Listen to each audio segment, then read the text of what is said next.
Class 7 math chapter 1 है और chapter का नाम है पूर्णांक। तो चैप्टर को पढ़ने से पहले इस चारों पॉइंट्स को जान लेते हैं। सबसे पहला पॉइंट से है प्राकृतिक संख्या। तो गणना या गिनती की संख्या को प्राकृतिक संख्या कहलाती है, जैसे 1 2 3 4 5 आदि सभी प्राकृतिक संख्या है। उसके बाद दूसरा पॉइंट है पूर्ण संख्या। इसको इंग्लिश में नेचुरल नंबर कहते हैं। प्राकृतिक संख्याएं शून्य के साथ मिलकर पूर्ण संख्याओं का संग्रह बनाती है, अतः 0 1 2 3 4 इत्यादि पूर्ण संख्याएं हैं। तीसरा पॉइंट है ऋणात्मक संख्या, नेगेटिव नंबर इंग्लिश में उसको कहते हैं, जैसे -1 -2 -3 -4 इत्यादि ऋणात्मक संख्या है। पॉइंट नंबर चौथा है पूर्णांक। इसको इंग्लिश में इंटीगर कहते हैं। पूर्ण संख्याएं ऋणात्मक संख्याओं के साथ मिलकर संख्याओं का एक संग्रह बनाती है जो पूर्णांक कहलाती है। अतः जैसे -5 -4 -3 -2 -1 ये ऋणात्मक संख्या है और 0 इसके बाद 1 2 3 4 इत्यादि पूर्णांक है। तो हम पूर्णांक को इस तरह से भी सूचित कर सकते हैं, इसलिए मैंने थोड़ा इसको डेमो दे दिया है। जैसे 0 है, इधर आएगा तो प्लस और इधर आएगा तो माइनस होगा। तो चले चैप्टर को शुरू करते हैं।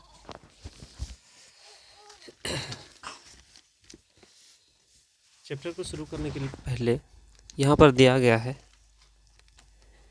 कि निम्नलिखित पूर्णांकों का आरोही क्रम में व्यवस्थित कीजिए। तो आरोही क्रम में व्यवस्थित कीजिए। आरोही क्रम आप लोगों ने पहले पढ़ा होगा। आरोही क्रम हम उसे कहते हैं जो बढ़ते क्रम को हम आरोही क्रम कहते हैं। जैसे 1 2 3 4 5, जैसे सबसे पहले छोटा है, उससे बड़ा, उससे बड़ा, उससे बड़ा, उससे बड़ा है, तो आरोही क्रम हम इसे कहते हैं। तो आरोही क्रम में इसे व्यवस्थित करने के लिए कहा गया है। तो जैसे यहाँ पर है -20 15 3 0 4 और 5, तो हम सबसे पहले सबसे छोटा लिखेंगे। तो सबसे छोटा का अर्थ है यहाँ पर होगा सबसे छोटा एकदम, अगर देखा जाए तो -20 होगा, क्योंकि जितना ऋणात्मक में होता है उसे हम उतना छोटा मानते हैं, उतना कर्ज के रूप में है। तो हम सबसे पहले जो यहाँ पर सबसे छोटा है वो होगा -20, उससे छोटा होगा -4, उससे छोटा होगा, उससे बड़ा होगा 0, उससे बड़ा होगा 3, उससे बड़ा 5 और उससे बड़ा 15। इसी तरह दूसरे नंबर भी देख लेते हैं। सबसे यहाँ पर छोटा क्या होगा सबसे माइनस में जो सबसे ज़्यादा है -102 है, -102 यानी सबसे छोटा ये होगा। तो -102, उससे छोटा 52, उससे बड़ा -37, उससे बड़ा होगा -5, उससे बड़ा -4, उसके बाद 0, उसके बाद लास्ट में 34। उसी तरह दूसरा नंबर है कि निम्नलिखित पूर्णांकों को आरोही क्रम में व्यवस्थित कीजिए। अवरोही क्रम कहा गया। तो अवरोही क्रम एक शुरू से हम लोग जानते हैं कि घटते क्रम कहते हैं। घटते क्रम का अर्थ होता है कि नीचे की ओर जाना। जैसे वहाँ पर था 1 2 3 4 5, हम इसे आरोही क्रम कहें। आरोही क्रम था, ये आरोही क्रम था। तो अगर अवरोही में इसे ही हम अगर ये करते हैं, अवरोही क्रम में लिखते हैं, तो सबसे पहले बड़ा होगा, उससे छोटा होगा 4, उससे छोटा होगा, उससे छोटा होगा और उससे छोटा होगा। अवरोही क्रम का अर्थ होता है कि सबसे पहले बड़ा को लिखा जाए, उसके बाद छोटा को लिखा जाए। तो यहाँ पर सबसे जो बड़ा है वो है 20 अवरोही क्रम में, तो 20 को लिखें। उससे छोटा 15 है, उससे छोटा 11 है और उससे छोटा 0 है, उससे छोटा है -2, और उससे छोटा है -5। इसी तरह यहाँ पर भी हम लिखें, सबसे जो बड़ा है उसको लिखेंगे सबसे पहले। तो सबसे बड़ा यहाँ पर देखते हैं तो 34 है। उससे छोटा तो 34 के बाद है 34 है, उसके बाद उससे छोटा तो 0 होगा। उससे छोटा होना चाहिए, तो उससे छोटा अगर हम देखें तो यहाँ पर उससे छोटा जो होगा 34 है, उसके बाद 0 है, उसके बाद उससे छोटा होना चाहिए, मतलब उससे बड़ा होना चाहिए।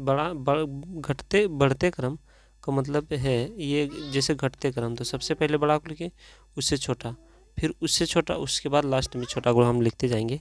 तो उससे छोटा यहाँ पर हम देखते हैं तो उससे छोटा होगा यहाँ पर -4, उसके बाद -5, फिर उससे छोटा होगा -31, और उससे जो सबसे छोटा है वो होगा 52।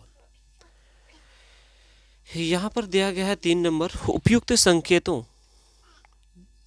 ये इसे बड़ा माना जाता है, इसे छोटा, या इसे इंग्लिश में ग्रेटर देन, लेस देन, या बराबर से हम इक्वल से निम्नलिखित रिक्त स्थानों को भरें। तो बड़ा का अर्थ होता है जैसे यहाँ पर 10 है और इधर 5 है और बीच में अगर खाली स्थान है तो हमको बड़ा को सूचित करना है। तो जो मुँह जो है वो छोटा की तरफ रहेगा और बड़ा की तरफ, मुँह छोटा की तरफ रहेगा, ठीक है। यहीं पर अगर आ जाता है -10 और अगर इस तरह है और यहाँ पर है +20, तो इसमें भी हम, ये चूँकि छोटा है तो छोटा की तरफ मुँह रहेगा। और अगर मान लीजिए 13 है और इधर अब बराबर इधर भी 13 है तो इसे हम बराबर से सूचित करते हैं। तो चलिए चैप्टर से देखते हैं। तो चैप्टर को हम पहले इक्वल करेंगे क्योंकि बराबर लिखना है। तो जैसे -8 है, -8 है, चलिए पहले हम इसको भी थोड़ा जान लेते हैं क्योंकि माइनस प्लस को कन्फर्म कर लेते हैं।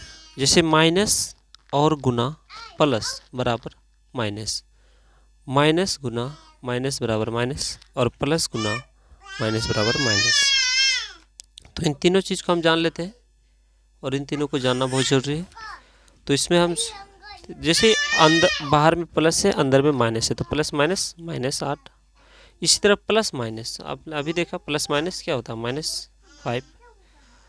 इधर भी हम ये कर लेते हैं, -5 है, -8 है और -5 जो इक्वल होगा -13। और यहाँ पर भी हम देखते हैं, जोड़ते हैं, क्योंकि माइनस में है तो माइनस में भी जुड़ता है, तो -8 और -5 तो -13। तो दोनों तरफ यहाँ पर बराबर है इसलिए बराबर का हम करेंगे। उसके बाद है -3, तो बाहर में प्लस है, प्लस माइनस -3, यहाँ पर है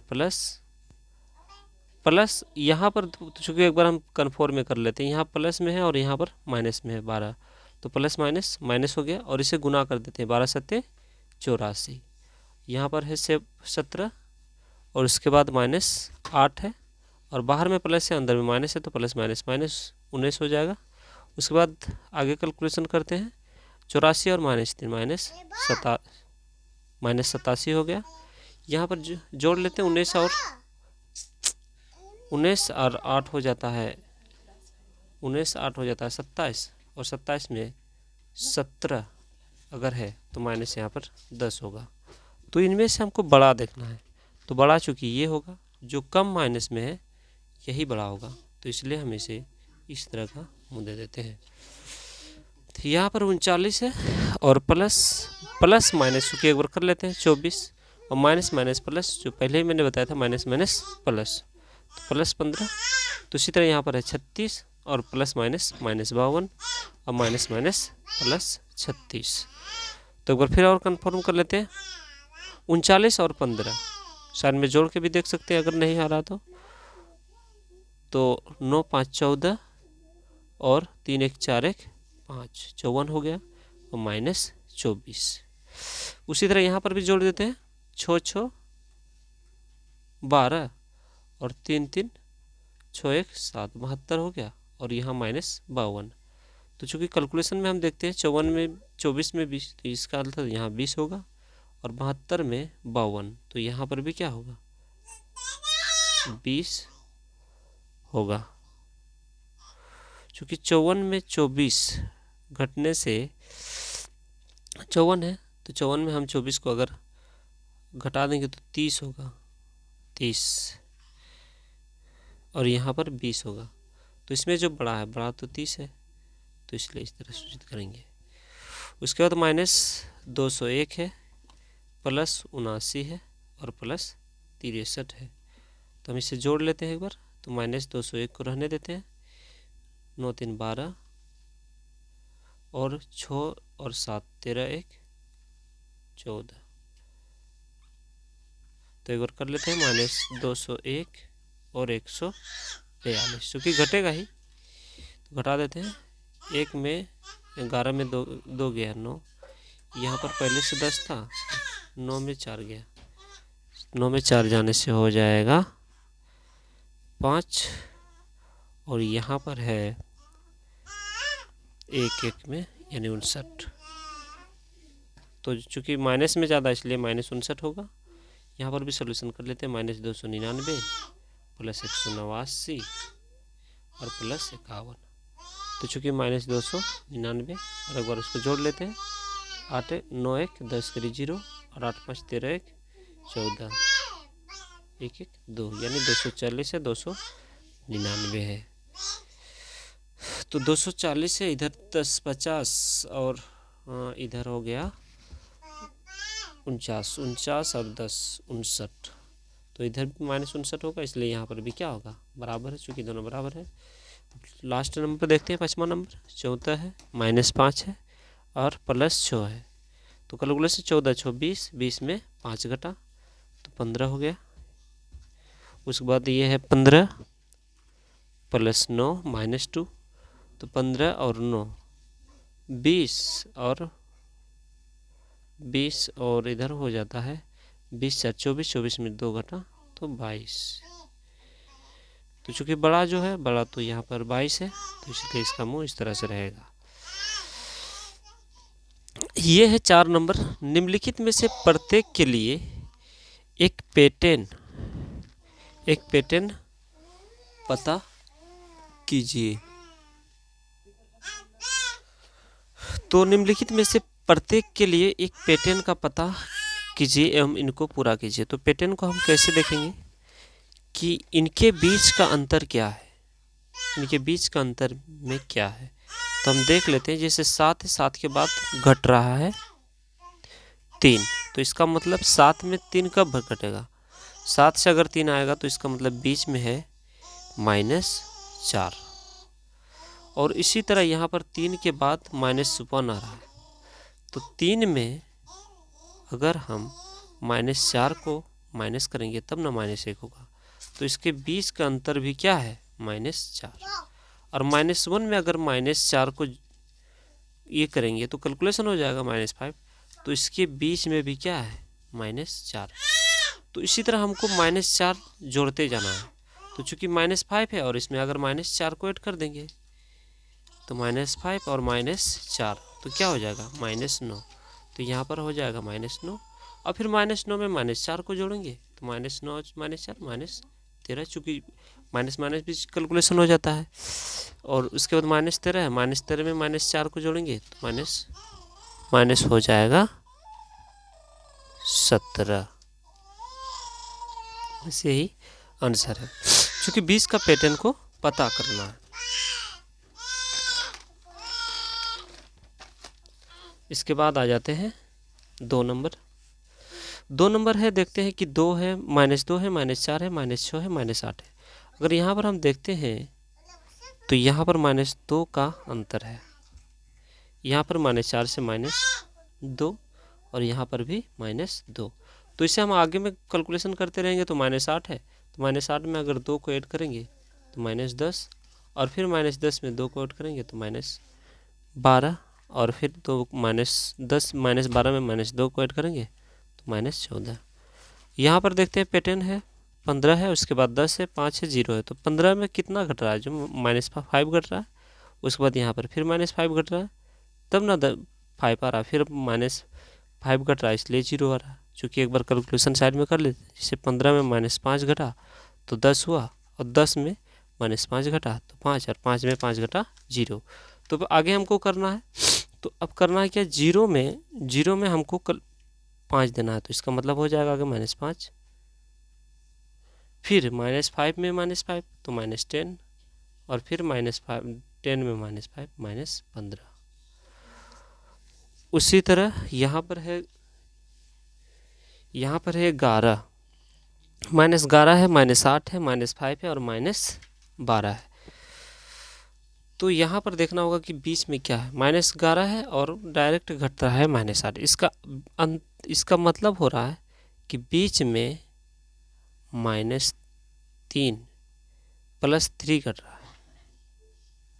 चूँकि हम देखेंगे जैसे -11 है, और अगर हम इससे 3 घटाते हैं, तभी 11 में 3 घटा तो -8, फिर -8 में +3 घट रहा है, +3 घट रहा है, तब ना हो रहा है -5, और फिर मतलब -5 में 2 आ रहा, तो यहाँ पर भी +3 घट रहा है। तो हम ऐड करेंगे, जैसे +3 है, -2 है, तो इसमें हम +3 ऐड करेंगे, तो हो जाएगा 2 में 3 घटेगा, 2 है और +3 है, तो इसका मतलब +1 होगा। +1 और 1 प्लस, अब 1 को 3 में जोड़ेंगे, 3 क्योंकि कैलकुलेशन है, तो 1 3 4 हो जाएगा, 4 3 7 हो जाएगा। अब यहाँ पर हमको कैलकुलेशन करना है, जैसे -5 है, -4 आ रहा है, तो -5 से 4 कब होगा? जब +1 घटेगा तो -4 होगा। तो यहाँ में बीच में जो है +1 घट रहा है, सब में +1 ऐड हो रहा है, इसमें भी +1 ऐड हो रहा है, और इसमें भी +1 ऐड हो रहा है। तो हम यहाँ पर ऐड करेंगे -2 में अगर 1 को ऐड करेंगे तो -1 होगा, और -1 में चूँकि जैसे -1 में अब 1 को ऐड करेंगे तो 0 होगा, और 0 में अगर +1 को ऐड करेंगे तो 1 होगा। ये इसका कैलकुलेशन है। इसके बाद 5वां नंबर देख